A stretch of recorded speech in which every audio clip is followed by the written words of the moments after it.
ازيكم؟ وانا ايمان. كتير مننا بيعاني جدا من التمكين المالي وان فلوسه بتخلص بدري جدا، خصوصا ان الحاجات غليت فالفلوس بقت بتتصرف بسرعة اكتر من الاول.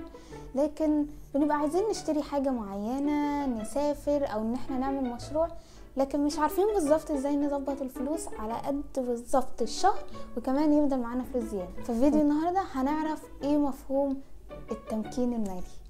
اول حاجه احنا محتاجين نعرفها ان احنا محتاجين بجد نفهم فلوسنا عشان خاطر نعرف نديرها صح، ونعرف الفرق ما بين الاحتياجات والرغبات عشان نعرف نوفر ولو حتى جزء بسيط جدا كل شهر. يعني مثلا لو انت بتصرفي فلوسك كل شهر على اللبس والموبايلات، فانت كده مش هتعرفي تحوشي جزء عشان خاطر تعملي بيه حاجه اكبر، زي انك تشتري عربيه او حتى انك تفتحي مشروعك الخاص.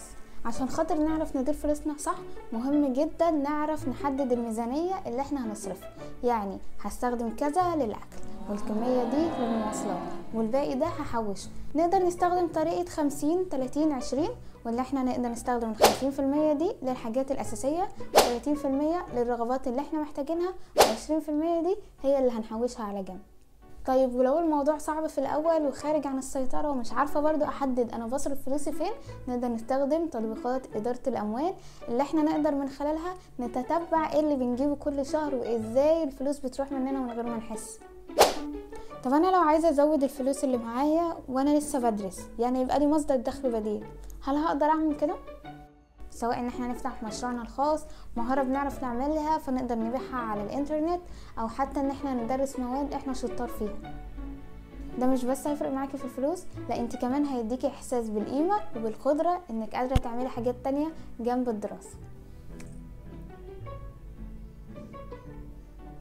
بس انا ما عنديش موهبة اقدر اقدمها على السوشيال ميديا. التعليم افضل استثمار، سواء هناخد تدريب او هنتعلم من على اليوتيوب او ان احنا هناخد كورسات وهننزل. التعليم هيفرق معانا جدا ان احنا ندخل فلوس زيادة في المستقبل، او ان احنا نبدأ نتعلم عن الاستثمار او التمكين المالي من دلوقتي. مش متخيلين بعد 5 سنين هتبقى معاكي قد ايه.